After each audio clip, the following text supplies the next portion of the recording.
Gallbladder stone কি ওষুধে সত্যিই গলে? আজ তৃতীয় পর্বে আমরা আলোচনা করব যে গলব্লাডারের কাজ কি বা গলব্লাডারের ভিতর কি হয়ে থাকে। তো লিভারে যে পিত্ত তৈরি হয় সেটি একটি পাইপ বা নালীর মাধ্যমে আসে গলব্লাডারে।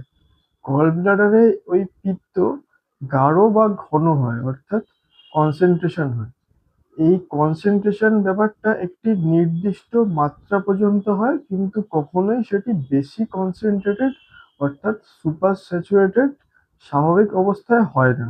অর্থাৎ পিত্ত রস যেটা সেটা গাঢ় রস বা ঘন রস হবে, কিন্তু কখনোই সেটা জমে গিয়ে বালি বা কাদা টাইপের এরকম হয়ে যাবে না।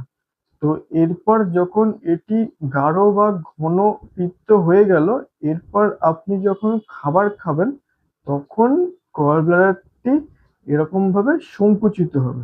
সংকুচিত হলে গল ব্লাডারের মধ্যে থাকা পিত্ত একটি নালীর মাধ্যমে চলে আসবে খাদ্যনালীতে। খাদ্যনালীতে গিয়ে তার প্রধান কাজ হচ্ছে, অন্যতম কাজ সেটা হলো খাবারের মধ্যে থাকা স্নেহ পদার্থ বা ফ্যাট জাতীয় খাবার, অর্থাৎ তেল, চর্বি এই জাতীয় খাবারের হজমে সাহায্য করা।